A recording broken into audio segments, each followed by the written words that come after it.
Welcome back to This Week. President Barack Obama apologized to the chairman of the Special Olympics for comments on Thursday's Tonight Show with Jay Leno. The president is our voice of the week. Oh, no, that's very good. Yeah. Oh, that's very good, Mr. President. This is like Special Olympics. No, that's very good.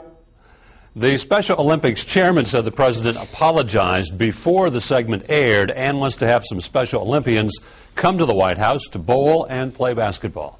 Time now to get the views of our media and political experts, Nashville State Representative Brenda Gilmore and News 2 syndicated conservative talk show host Steve Gill.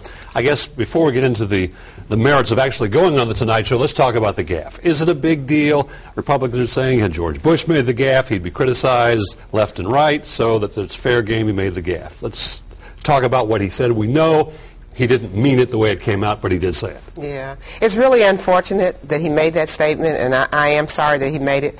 I do appreciate him getting out in front of the media, I guess, fallout and apologizing for it.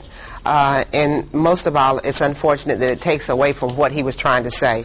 Because last night I really understood this whole lending debacle and AIG and all of that, and I thought he did an excellent job of explaining, and it's too bad that people are going to horn in on the gaffe that he made regarding Special Olympics. Well, that's the world of politics. The gaffe he did of mocking Special Olympics kids takes precedence over what was a pretty good political trip. But the bottom line is he got forgiveness, as your clip points out, from the chairman of Special Olympics, who is Shriver, who is part of the Shriver-Kennedy family. It's no surprise that he's giving Barack Obama a pass. A liberal Democrat member of the Kennedy clan is giving a Democrat president a pass when the same thing would not have been looked over or ignored if George Bush had said it. But we really don't thing. think he meant to offend Special Olympics. Don't you think it was a slip of the tongue? No, I don't think it was a slip of the tongue. I think the reason he was forgiven because the emphasis really wasn't on the Special Olympics. That's what I mean. It was to point the finger back at himself to show how I guess inadequate he is and inadequate his bowling game is. So by comparing himself to Special Olympics kids. And again, it's the kind of joke that gets politicians in trouble all the time, and it should also get this president in trouble. As to whether he should have gone on Jay Leno or not, I don't have any problem with that. I know a lot of other folks have said, oh, he shouldn't demean the office by doing that. You got to talk to people where they are, where they're watching, and they're watching Jay Leno. And I would remind folks that President Nixon a long time ago went on Laugh-In. He was a candidate then. I thought it was pretty smart with him going on Jay Leno and going to the town hall meeting in California. Going, I agree with you, Steve. Going where the people are and get to the dark side and getting the message out. I think that was the next question. I've heard a lot today. It's only been less than 24 hours from people who appreciated the fact that they felt he was talking to them. Some of the pundits think it was a bad idea to demean the office. I don't think he demeaned the office. I know he wished he could have taken back the gaffe. But other than that, I think you're right. He had a chance to kind of talk about what he wants to achieve and talk a little bit about what's going on in Washington. And things have changed. People want this information. He's changed the whole way we communicate. He's doing his fireside chats now through the computer, and he's getting out among the people during the town hall meeting. He was in California with a Republican governor, and so I think that showed the nonpartisan relationship. So I really think it was a great strategic move, and I'm sorry that Tennessee senator felt that he needed to criticize him for him, because obviously President Obama is very intelligent. He went to Harvard, graduate, he's smart, and I think he can do more than two things at one time. Well, we've got a lot of smart guys in Washington that have put us into the whole AIG debacle. All those geniuses on Wall Street got us where we are, so simply going to Harvard doesn't really play a lot, I think, with the American people. The bottom line is he's communicating to people where they are. That makes sense, but you still have to do it well, and these kind of gaffes took away from his whole trip. Speaking of AIG, it was AIG week in Washington. Indignation, disgust, anger, you name it, and it was fused up there this week. I guess the real question is, these people took the bailout money. They're trying to say they were under contractual agreement to give out these bonuses. Now some of the money is coming back. Whether they were contractually agreed to or not, this was a horrible public relations move by these people to try to give out this money. Well, the deal was that this money was going to be given out, and keep in mind that Chris Dodd, who is chairman of the Senate Banking Committee, instituted a loophole in the stimulus package that not a single Republican in the House voted for and only 3 in the Senate voted for. The 1,100-page bill that nobody read. Chris Dodd inserts a bill to make sure that these bonuses get paid. Goes on CNN earlier this week and lies about it, saying he had nothing to do with it, and then later has to admit that, yeah, he did it, but Tim Geithner's staff told him to. Now, they want to have the people who got this bonus money identified, but they won't identify the person at Treasury who told him to insert the bill. In the interest of transparency, let's find out who did this.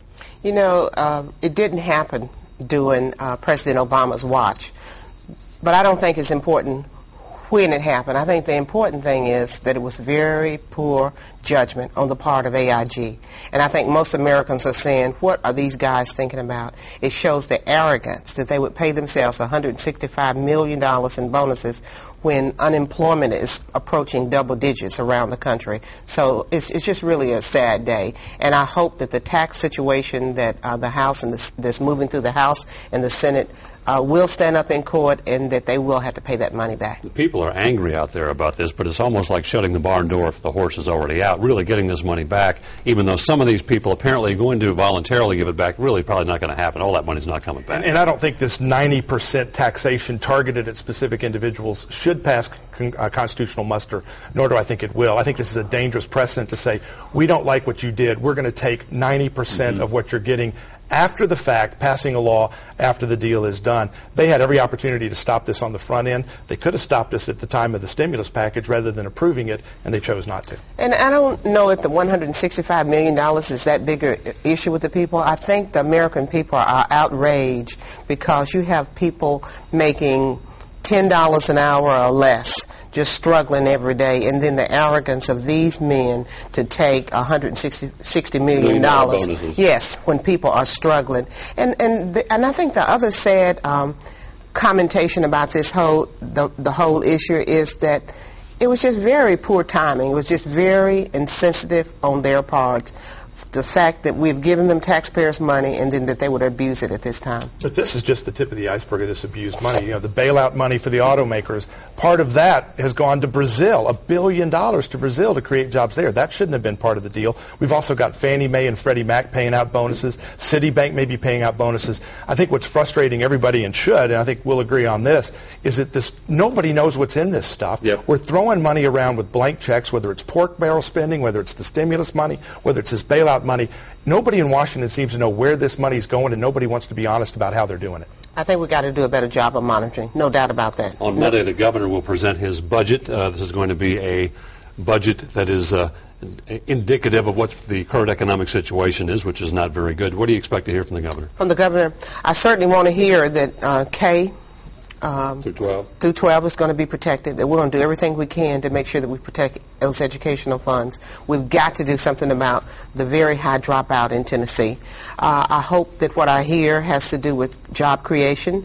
Unemployment in Tennessee is about 9%. I'm just holding my breath, praying that it doesn't go into the double digits. We've got to get people back on jobs. Got to do something about that unemployment fund. It's almost dried up. So those are the things that I'm going to be listening for.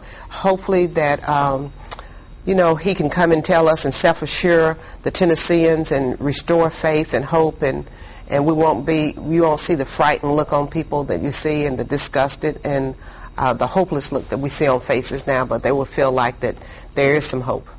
I think the good news is one of the stories you highlighted earlier in the show, this new company that's opening in Tennessee, coming from California, restructuring to get out of the high tax, high regulatory burden in California. We ought to have a great opportunity in Tennessee to go to New York, to go to Michigan, to go to California and say, hey, we're open for business. Y'all come on down. And I think Governor Bredesen is doing a good job of that. I think you're seeing more of these announcements, whether it's the Silicon company up in the Clarksville area, whether it's Volkswagen down in the Chattanooga area, this smaller company that's going to put 150 jobs into Tennessee. We have a prime opportunity to go take those businesses who are fed up with high taxes, high regulation, and government run amok in those other states, and we ought to be bringing them to Tennessee. Steve Gill, Brendan Gilmore, appreciate very much your insight. Stay with us. This Week continues in a moment.